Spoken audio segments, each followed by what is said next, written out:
శ్రీమాత్రే నమః. శ్యామలాదేవి యొక్క విశిష్టత. లలితాదేవి ప్రధానమంత్రిని. దేవి భాగవత పురాణం ప్రకారం శ్రీ లలితా త్రిపుర సుందరి దేవికి ప్రధానమంత్రినిగా, సలహాదారునిగా శ్యామలాదేవి వ్యవహరిస్తారు. అందుకే ఆమెను మంత్రిని అని కూడా పిలుస్తారు. జ్ఞానవాగ్దేవత శ్యామలాదేవి.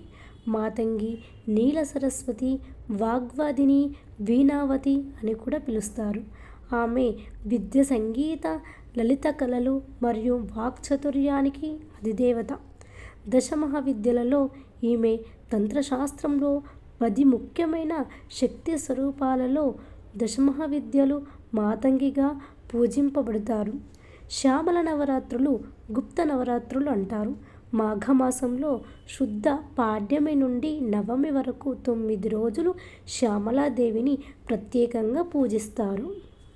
ఇవి ఆధ్యాత్మిక సాధనకు అత్యంత విశేషమైనది. రాజశ్యామల. శ్యామలాదేవికి రాజశ్యామల అనే పేరు ఉంది.